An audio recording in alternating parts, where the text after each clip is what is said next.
शिवाय, ओम नमः शिवाय, ओम नमः शिवाय, ओम नमः शिवाय, ओम नमः शिवाय, ओम नमः शिवाय, ओम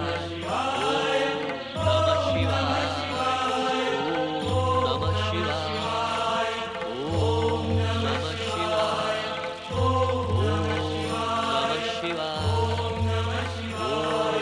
नमः शिवाय, ओम नमः शिवाय, ओम नमः शिवाय, ओम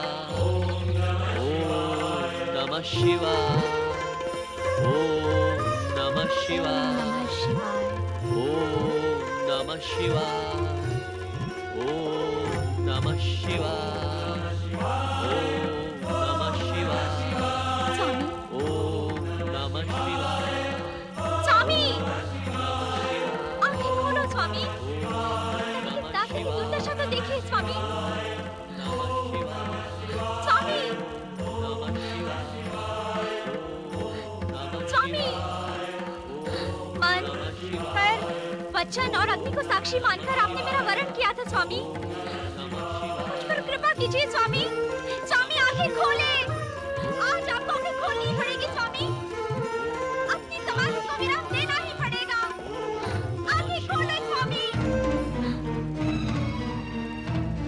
ओम नमः शिवाय, इतने कठोर ना बने नाथ। शिवाय, आंखें खोले। शिवाय, आज मेरा धैर्य समाप्त हो गया है। शिवाय। एक ऋषि पत्नी का धैर्य समाप्त होना अच्छी बात नहीं है सुतपा। मैं इसे भी अपना सौभाग्य मानती हूँ स्वामी कि आपने मुझे ऋषि पत्नी तो कहा, किंतु आज मैं विवश हो गई नाथ। तुम्हारी विवशता का कारण क्या है? एक कारण हो तो बताओ नाथ। सुतपा, मैं इस समय समाधि अवस्था में हूँ। पहेलियों की भाषा समझने का समय नहीं है मेरे पास। तुम्हें जो कुछ कहना है शीघ्र और स्पष्ट कहो। स्वामी, आज संभवतः पहली बार मेरा हृदय आपके प्रति उठने वाले प्रश्नों का उत्तर देने में पराजित हो गया है। कहने के बाद भी तुम कई अर्थों वाली भाषा बोलकर मेरा शिव आराधना में लगने वाला समय व्यर्थ कर रही हो। स्वामी, आप तो कहते हैं कि प्रश्न में ही उसका उत्तर छिपा रहता है। सुतपा, तुम प्रश्न नहीं पूछ रही हो, मेरा मन शिवाराधना से हटाने का प्रयास कर रही हो, और ये एक दंडनीय अपराध है। दंड? आपसे विवाह के उपरांत जिस दंड को मैं सह रही हूँ, क्या उससे भी बड़ा दंड है ये? मुझसे विवाह का दंड? सुतपा, क्या कहने की इच्छुक हो तुम? स्वामी, मेरे पिताश्री ने आदरणीय ऋषि समाज के समक्ष आपको मेरा कन्यादान किया था। हाँ, ये सत्य है। तो क्या ये सत्य नहीं कि विवाह के दिन से आज तक आपने मुझे एकाकी उपेक्षित जीवन जीने को विवश किया है? सुतपा, और क्या ये सत्य नहीं है कि एक ऋषि के रूप में महान आदर प्राप्त करने वाले आप एक गृहस्थ के रूप में हर तरह से पराजित हुए हैं? सुतपा! यदि आपको ब्रह्मचर्य में ही लगे रहना था, तो आपने विवाह किया ही क्यों? क्या भविष्य के इस प्रश्न का आपके पास कोई उत्तर है स्वामी? प्रिय सुतपा, सुमुखी, विवाह करने के पीछे मेरी इच्छा से बड़ी थी तुम्हारी कामना। मैंने तो आजीवन विवाह न करने का निर्णय ले लिया था सुतपा, किंतु तुमने मुझसे विवाह करने का हठ ठान लिया था, और तुम्हारे हठ के आगे मैं और तुम्हारे पिता विवश हो गए थे। मैं असत्य तो नहीं कह रहा ना? नहीं स्वामी। विवाह के उपरांत मैं तुमसे अनुमति लेकर इस निर्जन वन प्रदेश में शिवाराधना के उद्देश्य से चला है। मेरे जीवन का एकमात्र उद्देश्य है अपनी तपस्या से भोले शंकर को प्रसन्न करना, किंतु आज तुम मेरी तपस्या में बाधा डालकर अपयश और पाप की भागी बन रही हो।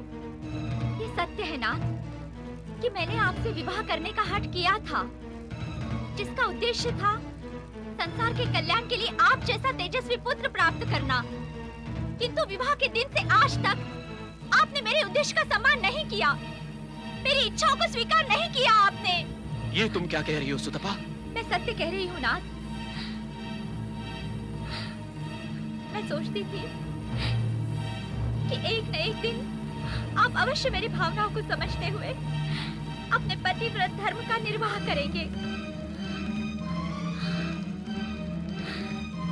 आप जैसे ब्रह्मचारी पहले थे वैसे ही विवाह के उपरांत भी बने रहे।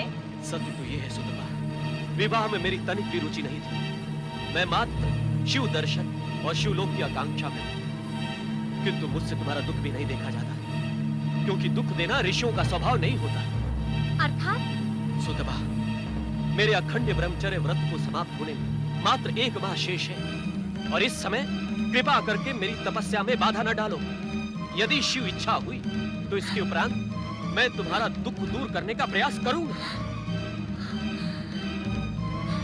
शिव इच्छा। ओम नमः शिवाय, ओम नमः शिवाय। ओम ऐं ह्रीं क्लीं शक्ति माताय नमः। ओम ऐं ह्रीं क्लीं शक्ति माताय नमः। ओम ऐं ह्रीं क्लीं शक्ति माताय नमः। सुतपा। माता, माता, माता, इस दीनहीन दुखी सुतपा के आह्वान पर आप आ गई माता। आप वास्तव में करुणा की मूर्ति है माता। कहो सुतपा, इस प्रकार आकुल व्याकुल होकर मुझे क्यों पुकार रही थी? माता, अपने भक्तों के मन की बात आपसे छुपी नहीं है। हे जगदम्बा, मेरी पुत्राकांक्षा पूर्ण करें। हे सर्वेश्वरी, मेरा नारीत्व पुत्र को गोद में खिलाने के लिए उत्सुक हो रहा है। जगत के कल्याण के लिए मुझे मेरे पति जैसा तेजस्वी पुत्र प्रदान करो माता। अन्यथा अन्यथा क्या सुतपा? अन्यथा मैं स्वतः ही प्राणों का त्याग कर दूंगी माता। सुतपा, मेरी उपस्थिति हर अन्यथा को समाप्त कर देती है। माता, उद्विग्नता में मैं कठोर हो गई थी माता। क्षमा करो माता, जगदम्बा क्षमा करो। इस समय तुम्हें संयम की सबसे अधिक आवश्यकता है सुतपा। धैर्य रखो पुत्री। मृकंडु ऋषि की शिवाराधना पूर्ण होने तक तुम्हें प्रतीक्षा करनी ही होगी। प्रतीक्षा की क्षण काटना अब सुतपा के लिए असंभव है माता। अपनी प्रतीक्षा के असंभव क्षण भी शिव चरणों में समर्पित कर दो पुत्री। उनकी कृपा से तुम्हारे असंभव क्षण भी उन्हीं के समान सुंदर हो जाएंगे। आशीर्वाद दो माता, आपके दिखाए मार्ग पर चलकर एक तेजस्वी और जगत का कल्याण करने वाले पुत्र की माँ बन सकूं।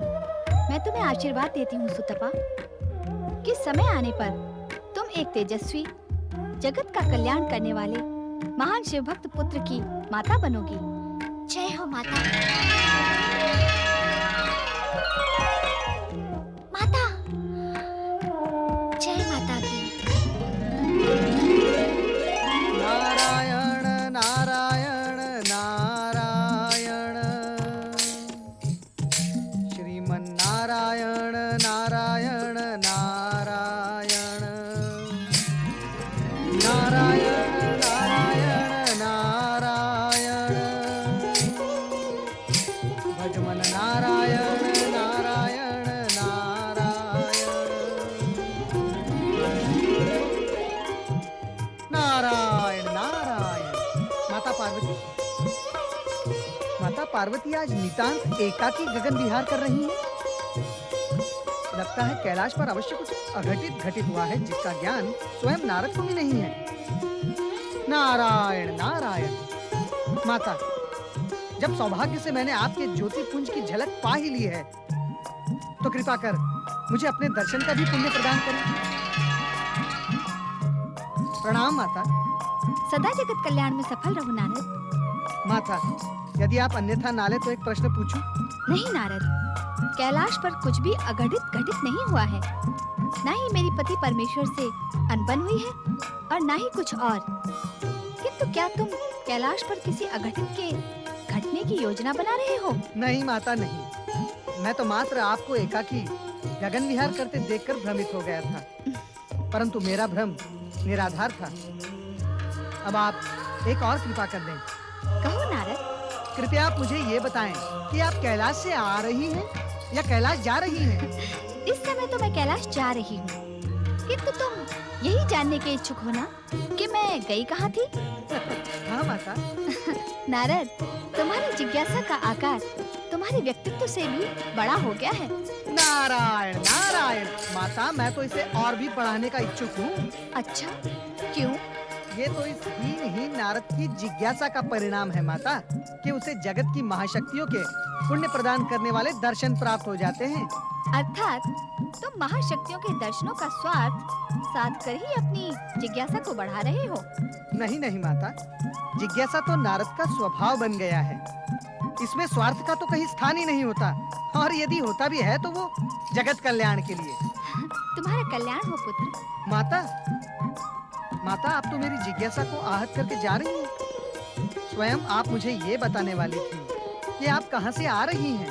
नारद, मैं मृकंडु ऋषि की पत्नी सुतपा की वेदना शांत करके आ रही हूँ, किंतु अपने वचन से आज संभवतः प्रथम बार मैं स्वयं संतुष्ट नहीं हूँ। ये आप क्या कह रही हैं सर्वेश्वरी? सत्य कह रही हूँ नारद। महान शिव भक्त मृकंडु ऋषि ब्रह्मचर्य व्रत का पालन करते हुए अभिराम शिव आराधना में लगे हैं, तथा उनकी पत्नी सुतपा एक तेजस्वी पुत्र की माँ बनने की इच्छुक है। आज नहीं तो कल ऋषि मृकंडु की तपस्या पूर्ण होगी ही माता। क्या तब तक ऋषि पत्नी धैर्य धारण नहीं कर सकती? उनका धैर्य संयम से ऊपर पहुँच गया है नारद। स्त्री के लिए पुत्र प्राप्ति की इच्छा को धैर्य की सीमा में बांधा नहीं जा सकता। तब क्या होगा माता? लगता है शिव इच्छा के बिना मेरा सुतपा को दिया हुआ वचन पूर्ण नहीं होगा। अर्थात माता? अर्थात जब तक भोलेनाथ स्वयं मृकंडु ऋषि को प्रेरित नहीं करेंगे, तब तक मेरा वचन पूर्ण नहीं होगा नारद। माता, भगवान भोलेनाथ तो सर्वज्ञ हैं, अंतर्यामी हैं। वे अवश्य ही हमारा ये वार्तालाप सुन रहे होंगे।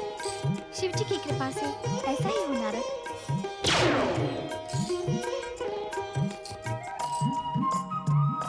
अब भगवान भोलेनाथ ऋषि मृकंडु को अवश्य ही प्रेरित करेंगे। ओम नमः शिवाय। ओम नमः शिवाय। ओम नमः शिवाय। ओम नमः शिवाय। ओम नमः शिवाय। ओम नमः शिवाय। ओम नमः शिवाय। ओम नमः शिवाय। ओम नमः शिवाय। भक्त श्रेष्ठ मृकुंडु, आंखें खोलो। ओम नमः शिवाय। भोलेनाथ, शिव शंकर, भोलेनाथ, जय शिव शंकर, जय शिव शंकर। भोलेनाथ, आप दया के सागर हैं। आपने मुझे दर्शन देकर मेरी तपस्या ही नहीं बल्कि मेरा जीवन सफल कर दिया है। भक्त वत्सल, मेरा तन मन आपका कृतज्ञ है। भक्त श्रेष्ठ, आपकी अनवरत तपस्या तथा अखंड व्रत के फल स्वरूप समय आने पर आप दोनों पति पत्नी को शिवलोक प्राप्त होगा। किंतु किंतु किंतु क्या भोलेनाथ? इस समय आपको अपनी तपस्या स्थगित करके अपनी पत्नी सूतपा की प्रार्थना स्वीकार करनी होगी।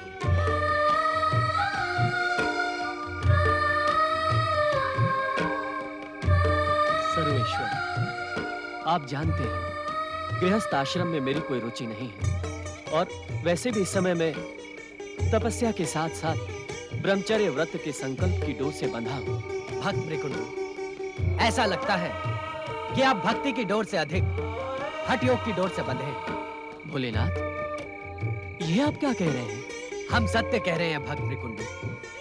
हठ योग का स्वभाव ऐसा ही होता है। वो अपने निश्चय पूर्ति के मार्ग पर किसी भी प्रकार की चिंता नहीं करता, किंतु हठ योग आप जैसे ऋषि मुनियों पर नहीं, नन्हे नन्हे बालकों पर अच्छा लगता है। शिव शंकर, तो क्या आप मुझे ब्रह्मचर्य व्रत का संकल्प तोड़ देने का परामर्श दे रहे हैं? मृकुंडु, एक तपस्वी का कर्तव्य होता है प्राणी मात्र को प्रसन्न रखना, जगत का कल्याण करना। किंतु आपका तप आपकी पत्नी के दुखों का कारण बन गया। शिव सृष्टि में ऐसे तप का कोई मूल्य नहीं। प्रभु, मैं आपकी बातें भली भांति समझ नहीं पा रहा हूं। मृकुंडु, यदि तुम गृहस्थ आश्रम में रुचि नहीं रखते तथा निष्ठा से ब्रह्मचर्य व्रत का पालन करने के इच्छुक थे, तो तुम्हें सूतपा के विवाह प्रस्ताव को अस्वीकार कर देना था, भले ही कितनी विवशता हो। प्रभु, यदि अब तुम ब्रह्मचर्य व्रत की आड़ लेकर पतिव्रत धर्म के कर्तव्य से बचने के इच्छुक हो, तो ये तुम्हारा देवी सूतपा के प्रति अन्याय है और हमारी दृष्टि में एक पति प्रयाण नारी के प्रति अपराध, जो आपके सौभाग्य को शीघ्र ही दुर्भाग्य में परिवर्तित कर देगा। नहीं नहीं भोलेनाथ, तो अपने कर्तव्य का पालन करके देवी सूतपा की आकांक्षा पूर्ण करें। आपका कल्याण हो। प्रभु प्रभु।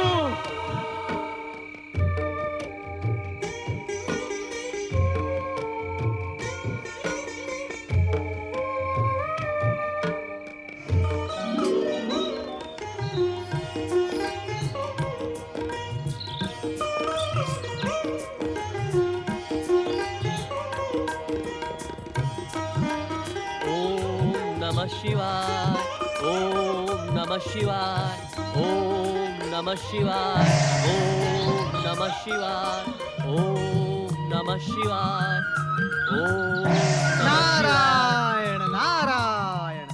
देवर्षि नारद, आप यहाँ हमारे आश्रम में, हमारा जीवन धन्य हो गया। परम शिव भक्त ऋषि मृकंडु, आपकी तपस्या से, अखंड तपस्या से प्रसन्न होकर जगत की महाशक्तियां भगवान भोलेनाथ और माता पार्वती की अत्यंत कृपा आपके इस आश्रम पर छाई हुई है। मैं तो उनका अनुचर मात्र हूँ। उन महाशक्तियों का अनुचर होना भी सौभाग्य की बात है देवर्षि नारद। वैसे आपकी उपस्थिति तो सदैव कल्याण और प्रसन्नता का संकेत मानी जाती है। ऋषिवर, जीवन में प्रत्येक क्षण सदैव एक सा नहीं होता। प्रसन्नता से दैदीप्य रहने वाले आपके श्रीमुख पर छाई गंभीरता आज कुछ अन्य संकेत कर रही है देवर्षि नारद। हाँ ऋषिवर, मैं इस समय आपको परमपिता ब्रह्मा जी का अत्यंत महत्वपूर्ण संदेश सुनाने के लिए यहाँ उपस्थित हुआ हूँ। परमपिता ब्रह्मा जी का महत्वपूर्ण संदेश मेरे जैसे तुच्छ प्राणी के लिए? अहो भाग्य, आप हमारे आश्रम में पधार कर इसे पवित्र करें, आतिथ्य ग्रहण करें और हमारे सौभाग्य में श्री वृद्धि करें। नहीं ऋषिवर, परमपिता ब्रह्मा जी की ये आज्ञा है कि इस संदेश की बात देवी सूतपा को ज्ञात न हो। ऐसा कौन सा संदेश है परमपिता का जिसे पति सुन सकता है किंतु पत्नी नहीं? ऋषिवर, मैं जो संदेश आपको सुनाने जा रहा हूँ उसे आपको अपने हृदय पर पत्थर रखकर सुनना होगा। देवर्षि। ऋषिवर, आप तो ज्ञान के सागर हैं और ये आप भली भांति समझते हैं कि इस मृत्यु लोक में समय के काल चक्र के साथ साथ जीवन और मृत्यु एक निश्चित क्रम है, अटल सत्य है। क्या यही संदेश दिया है ब्रह्मदेव ने? ऋषिवर, कृपया आप अधीर न हो। परमपिता ब्रह्मा जी का संदेश सुनने के पश्चात आपको सर्वाधिक धैर्य की आवश्यकता पड़ेगी। देवर्षि, आप निसंकोच होकर कहें। ऋषिवर, इस मृत्यु लोक के जीवन में सर्वाधिक जटिल गृहस्थाश्रम को माना गया है, क्योंकि इसी में प्राणी नित्य नई समस्याओं में, परीक्षाओं में उलझता जाता है। देवर्षि, आप भूमिका न बनाएं, ब्रह्मदेव का संदेश स्पष्ट कहें। स्पष्ट इतना कठोर है ऋषिवर कि उसे कह पाने के लिए स्वयं मैं शब्द नहीं जुटा पा रहा हूँ। कठोर से कठोर संदेश सुनने के लिए मैं प्रस्तुत हूँ। कहे देवर्षि, आपको मेरी सौगंध है। ऋषिवर, देवी सूतपा के गर्भ से जन्म लेने वाला बालक मात्र 5 वर्ष और 6 दिन की अल्पायु लेकर ही जन्म लेगा।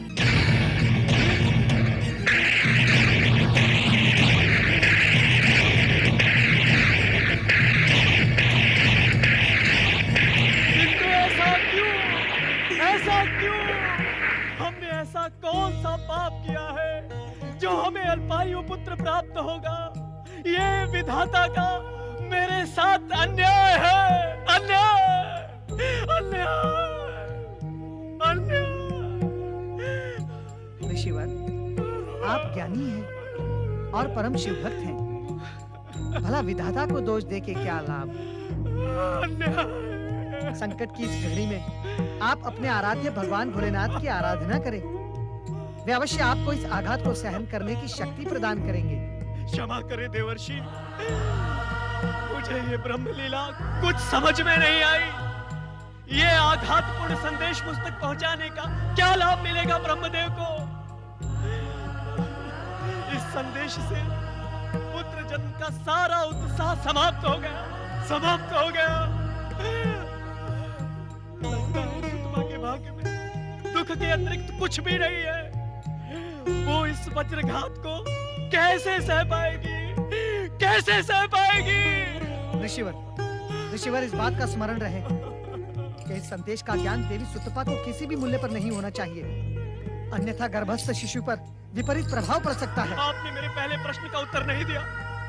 ऐसा आघातपूर्ण संदेश देने के पीछे ब्रह्मदेव का क्या उद्देश्य है? ऋषिवर, आप स्वयं कहा करते हैं कि प्रश्न के मध्य ही उत्तर छिपा रहता है। परमपिता ब्रह्मा जी के संदेश में छिपा गूढ़तम संकेत संभवतः आपको अपने प्रश्न में मिल जाए, आपका कल्याण हो।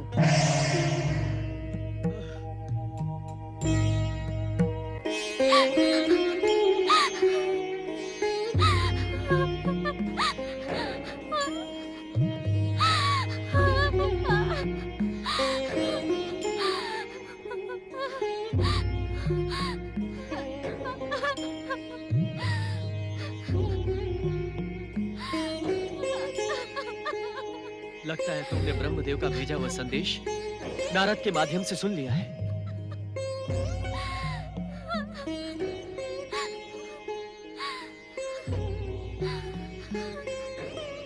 नहीं सुमुखी, नहीं। ये समय रोकर व्यर्थ व्यतीत करने का नहीं है, अपितु रो नहीं तो और क्या करूं स्वामी?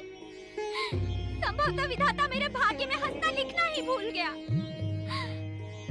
माता पार्वती की पूजा से मुझे पुत्र प्राप्ति का आशीर्वाद मिला।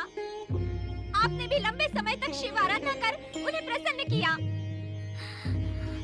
क्या प्रसन्नता का परिणाम ये अल्पायु पुत्र है? क्या पूजा, प्रार्थना, आराधना एवं तपस्या का यही प्रतिफल मिलता है?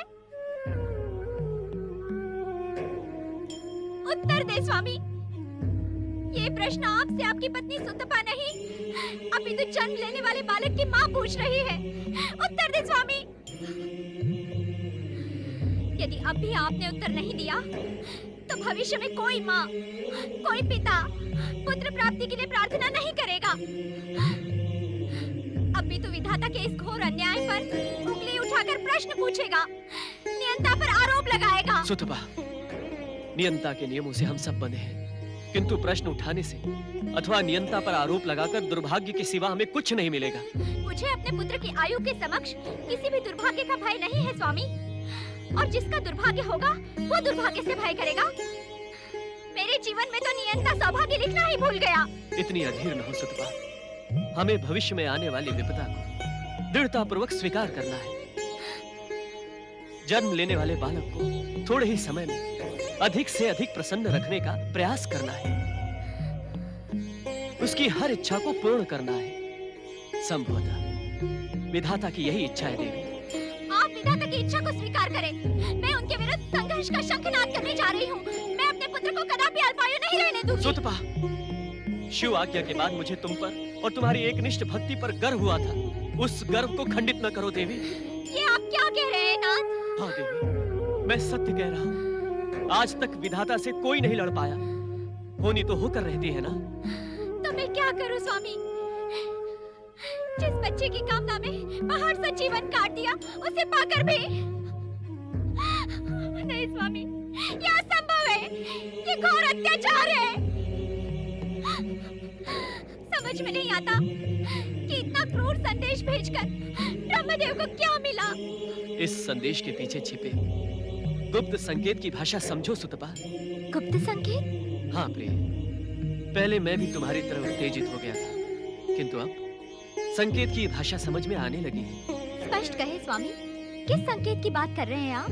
सुतपा, माता पार्वती ने स्वयं तुम्हें एक महान शिव भक्त पुत्र का आशीर्वाद दिया। स्वयं भोलेनाथ ने मुझे दर्शन देकर गृहस्थ आश्रम की प्रेरणा दी, और इससे भी महत्वपूर्ण बात यह है कि ब्रह्मदेव ने जो संदेश मात्र मेरे लिए भेजा था, तुम्हारे कानों तक पहुंच गया। हाँ, मैंने देवर्षि नारद को ये कहते हुए स्वयं सुना था। सुतपा, ब्रह्मदेव की आज्ञा के उपरांत ये संदेश तुम्हारे कानों तक पहुंच गया। ब्रह्मदेव की अनिच्छा पर ये संदेश तुम नहीं सुन सकती थी। इसमें अवश्य विधाता की कोई लीला है, जो हमें संदेश के माध्यम से समय रहते ही सचेत करने की इच्छुक है। क्या विधाता की लीला के रहस्य को आप समझ गए हैं? नहीं देवी, महाशक्तियों की लीला के गूढ़तम रहस्य को समझना हमारे लिए असंभव है। तब हमें क्या करना होगा? अपना भावी जीवन शिव चरणों में समर्पित कर उनसे कृपा की प्रार्थना करनी होगी। भोलेनाथ कभी अपने भक्तों को निराश नहीं करते। अब विलंब ना करें स्वामी, चले। कहाँ? हमें समय व्यर्थ ना गवाकर इसी क्षण से शिव आराधना प्रारंभ करनी होगी।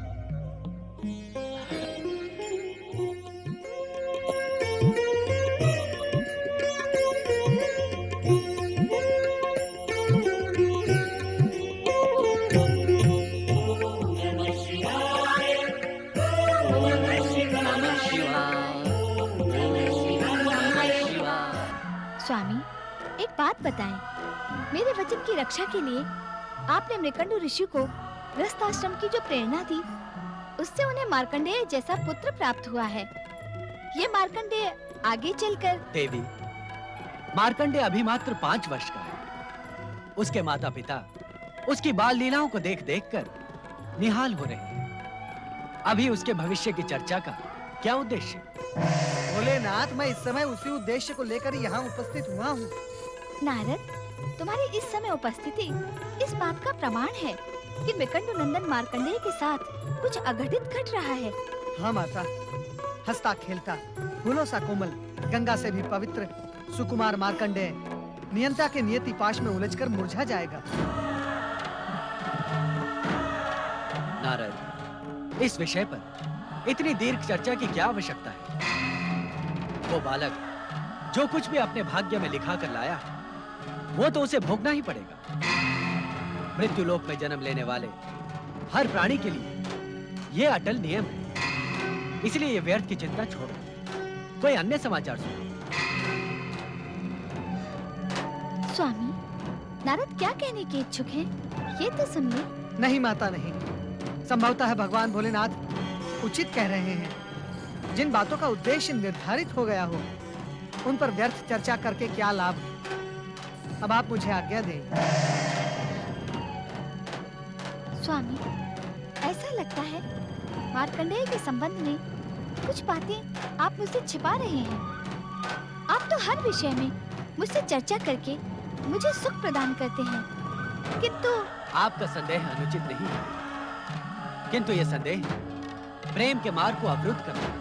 स्वामी, हाँ देवी, मार्कंडेय के विषय में चर्चा की आज्ञा न देने का एकमात्र कारण यही है कि नियंता ने उसकी नियति निर्धारित कर दी, जिस पर उद्विग्न होने की आवश्यकता नहीं है।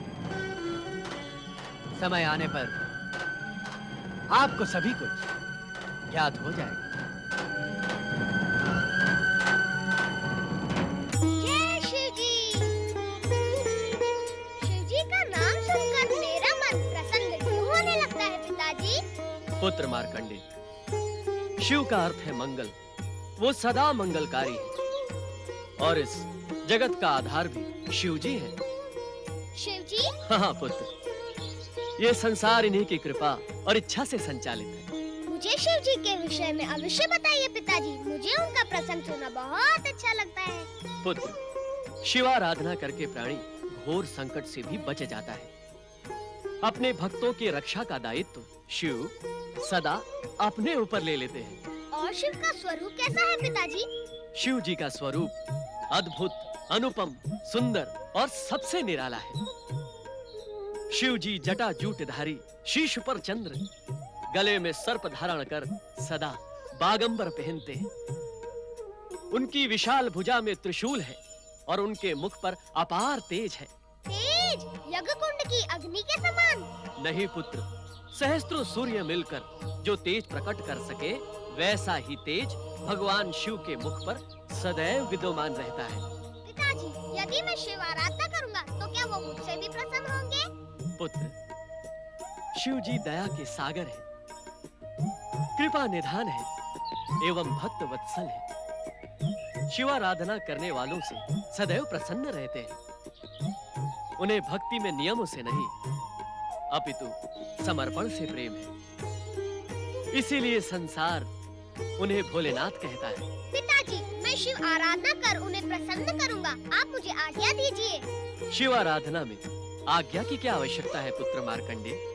ये तो जन्म लेने वाले हर जीव का अधिकार एवं निर्धारित कर्तव्य है। मैं शिव आराधना किस प्रकार करूं पिताजी? ओम नमः शिवाय के पंचाक्षरी मंत्र का निरंतर जाप करने से भोलेनाथ शीघ्र प्रसन्न हो जाते हैं। ओम नमः शिवाय। ओम नमः शिवाय। ओम नमः शिवाय। ओम नमः शिवाय। ओम नमः शिवाय। ओम नमः शिवाय। ओम नमः शिवाय। ओम नमः शिवाय। ओम नमः शिवाय। ओम नमः शिवाय। ओम नमः शिवाय। ओम नमः शिवाय।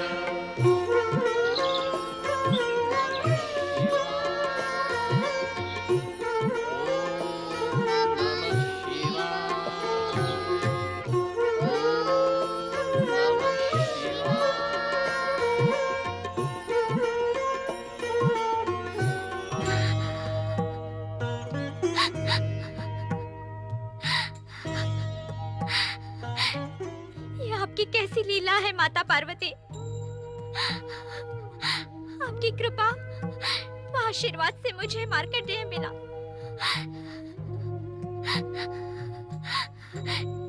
किंतु ब्रह्मा जी की भविष्यवाणी के अनुसार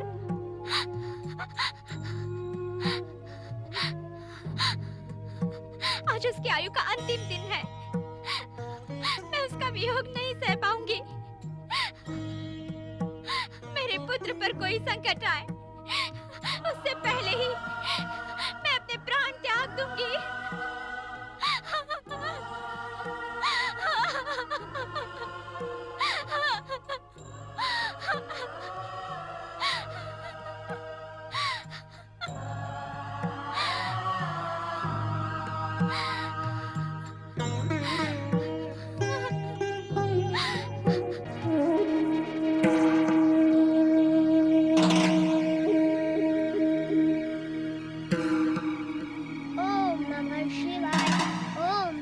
शिवाय।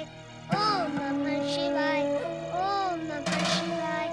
ओम नमः शिवाय। ओम नमः शिवाय। ओम नमः शिवाय। ओम नमः शिवाय। ओम नमः शिवाय। ओम नमः शिवाय। पुत्र मार्कंडे, इतनी रात को कहाँ जा रहे हो? ओम नमः शिवाय। ओम नमः शिवाय। ओम नमः शिवाय। ओम नमः शिवाय। ओम नमः शिवाय। पुत्र मार्कंडे, शिवाय। क्या तुम्हें इस भयानक वन प्रदेश के हिंसक पशुओं का तनिक भी भय नहीं लगता? ओम नमः शिवाय। ओम नमः शिवाय। ओम नमः शिवाय। वत्स, ओम नमः शिवाय। वत्स, क्या तुम्हें अपनी अल्पायु के विषय में कुछ पता है? क्या इसी भय से तुम अपने माता पिता और आश्रम को त्याग कर जा रहे हो? आप कौन है तात? और मेरी मृत्यु के विषय में आप कैसे जानते हैं? क्योंकि ये दुखद समाचार मैंने ही तुम्हारे पिता ऋषि मृकंडु को सुनाया था और इसी कारणवश मैं आज तुम्हारे सम्मुख प्रकट हुआ हूँ। अपनी अल्पायु का रहस्य तो मैं जानता हूँ तात। आपके यहाँ आने का क्या यही उद्देश्य है? नहीं पुत्र, नहीं। मैं तो केवल तुम्हें ये बताने का इच्छुक हूँ कि भगवान भोलेनाथ की निष्ठा पूर्वक आराधना करने से संसार का बड़े से बड़ा दुख भी दूर हो जाता है। यह मैं भली बात से जानता हूँ तात। इस समय मैं उन्हीं की आराधना करने जा रहा हूँ, किंतु संभवतः आप ये रहस्य नहीं जानते। ये तुम क्या कह रहे हो पुत्र? सत्य कह रहा हूँ। अपनी बात को स्पष्ट कहो पुत्र।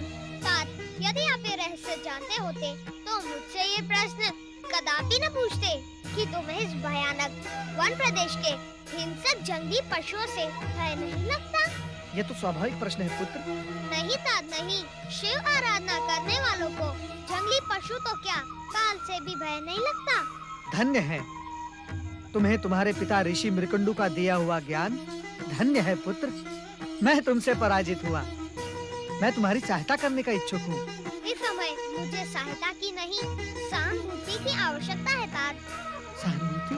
हाँ तात, मैं नहीं जानता कि आप कौन हैं, किंतु यदि मेरे प्रति तनिक भी सहानुभूति है तो मेरे विषय में मेरी माँ और पिताजी को कुछ न बताना। प्रणाम। ओम नमः शिवाय, ओम नमः शिवाय, ओम नमः शिवाय, ओम नमः शिवाय। धन्य है तुम्हारी अपने माता पिता के प्रति भक्ति और धन्य है तुम्हारी भगवान भोलेनाथ के प्रति निष्ठा। अब तुम्हारी अल्पायु और मृत्यु के काल का संघर्ष बहुत ही रोचक होगा। नारायण नारायण। भोलेनाथ, आपसे अधिक चमत्कारी इस संसार में दूसरा कोई नहीं है। भोलेनाथ कुछ ऐसा चमत्कार करें कि आने वाले कल का सूर्योदय बालक मार्कंडेय के जीवन में आपकी भक्ति का नया प्रकाश लेकर आए। नारायण नारायण। धर्मराज यमदेव की जय हो, जय हो, जय हो। कहो चित्रगुप्त, आपकी लेखा बही किसके प्राण हरने का संदेश देती है? ये संदेश महाक्रूर है धर्मराज। महाक्रूर? हाँ धर्मराज, महान शिव भक्त निकंड पुत्र मार्कंडेय के जीवन का अंतिम समय आ पहुंचा है। मृत्यु मृत्यु प्राणी लोक का सबसे बड़ा सत्य है चित्रगुप्त, इसीलिए उसे मृत्यु लोक अथवा यमलोक कहते हैं। और हम यमराज हैं। यम अर्थात नियम, नियम का पालन अर्थात प्राणों का हरना।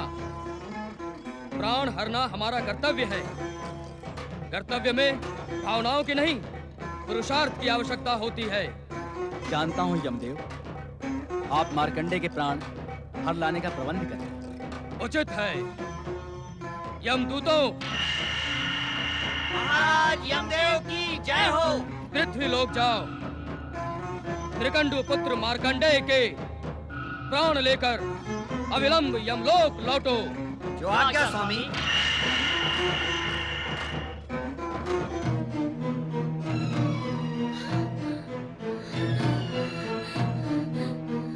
मार्कंडेय कहाँ चला गया? मार्कंडेय, स्वामी उठिए स्वामी। मार्कंडेय कहीं चला गया? उसे ढूंढ कर लाइए स्वामी, अन्यथा मैं रो रो कर इसी समय अपने प्राण त्याग दूंगी। उसे ढूंढ कर लाइए स्वामी। हे शिव शंकर, भोलेनाथ दया करे। भोलेनाथ, शिव शंकर, भोलेनाथ, शिव शंकर। पुत्र मार्कंडेय, कहाँ हो तुम? हे शिव शंकर, मेरा प्रिय पुत्र मार्कंडेय कहाँ गया? पुत्र मार्कंडेय!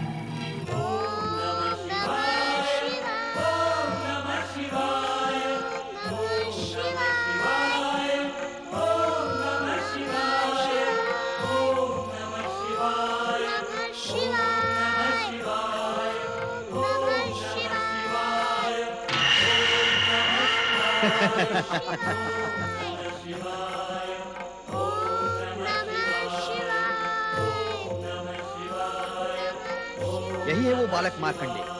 ओम नमः शिवाय।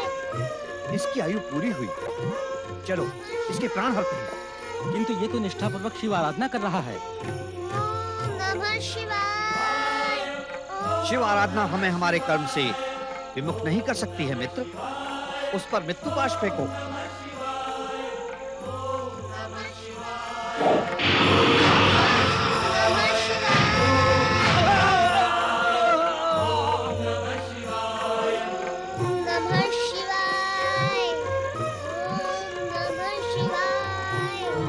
पार्वती, हे शक्ति स्वरूपा माता पार्वती, मेरे पुत्र की रक्षा करो माता, मेरे पुत्र की रक्षा करो। आपके आशीर्वाद से जन्मे मेरे पुत्र मार्कंडेय का जीवन संकट में है माता, उसकी रक्षा करो माता, मेरे पुत्र की रक्षा करो, मेरे पुत्र का कल्याण करो मातेश्वरी। हे जगदम्बा, अपने आशीर्वाद की रक्षा करो माता। हे माता पार्वती, हे शक्ति स्वरूपा माता पार्वती, मेरे पुत्र की रक्षा करो माता, करुणा की मूर्ति माता पार्वती। हे जगदम्बा, मेरे पुत्र की रक्षा करो।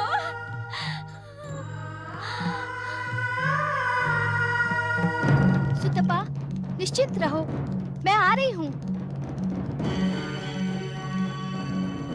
मुझे जाने की आज्ञा दीजिए स्वामी।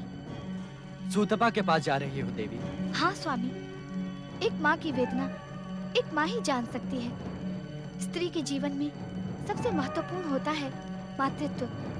यदि उसका मातृत्व संकट में पड़ जाए तो स्त्री का जीवन दुख के सागर में डूब जाता है। देवी, इस संसार में माँ के हृदय में करुणा और मातृत्व का जो संचार है, उसका केंद्र तुम ही। इसीलिए जगत के प्राणी तुम्हें जगदम्बा कहते हैं। स्वामी, बातों में कहीं मार्कंडेय के प्राण संकट में न पड़ जाएं। मुझे जाने की आज्ञा दे। नहीं देवी, वहां जाने से कोई कार्य सिद्ध नहीं होगा। वहां न जाना ही उचित होगा। एक माँ की वेदना असहनीय होती है स्वामी। मुझे स्वयं जाकर उसे आश्वस्त करना ही होगा। अन्यथा क्या देवी? अन्यथा मार्कंडेय के जीवन पर आए संकट से वो पतिव्रता मातृत्व से आहत होकर कहीं नियति को ही शापित न कर दे। ऐसा कुछ नहीं होगा देवी। घटेगा वही जो विधान है। इस स्थिति में मैं क्या करूं भोलेनाथ?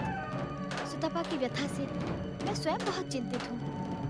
मृकंडू दंपति तथा मार्कंडेय की चिंता हम पर छोड़ दो।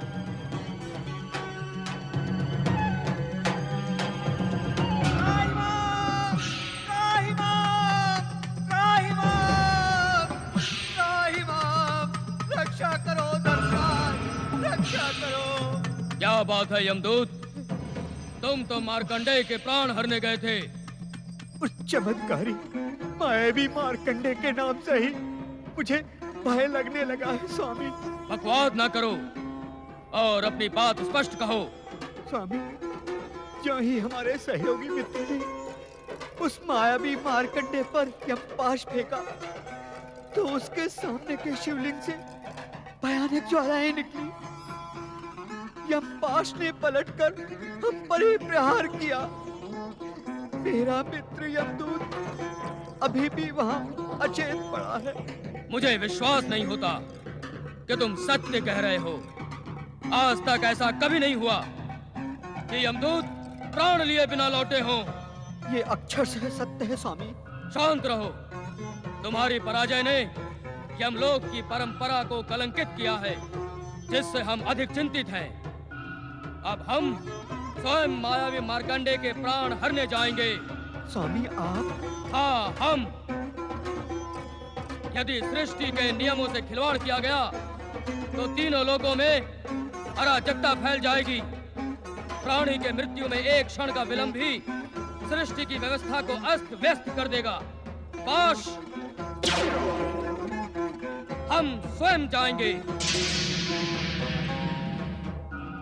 चित्रगुप्त जी, मुझे विश्वास नहीं होता कि स्वयं यमदेव भी उस मायावी चमत्कारी मार्कंडेय के प्राण हर पाएंगे। दूत,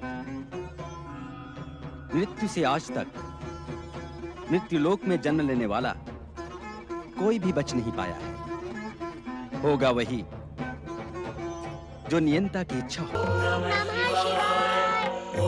नमः शिवाय। प्रणाम। हे भोलेनाथ, मैं नन्हा बालक हूँ। आपको प्रसन्न करने का महामंत्र मैं नहीं जानता। मेरी पुकार सुनो, मुझे दर्शन दो, मुझे दर्शन दो।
ए बच मेरे गदा प्रहार से।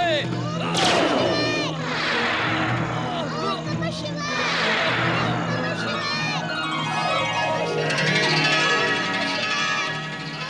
यमराज, प्रभु भोलेनाथ। निष्ठापूर्वक शिव आराधना करने वाले बालक मार्कंडे पर प्रहार करने का तुम्हारा साहस कैसे हुआ? इस बालक ने शिवलिंग को हृदय से लगाकर हमारी शरण ली थी। शरणागत की रक्षा करना हमारा कर्तव्य है। क्या तुम इस सत्य को नहीं जानते कि तुम मात्र काल हो, किंतु हम महाकाल हैं, महाकाल हैं, महाकाल हैं।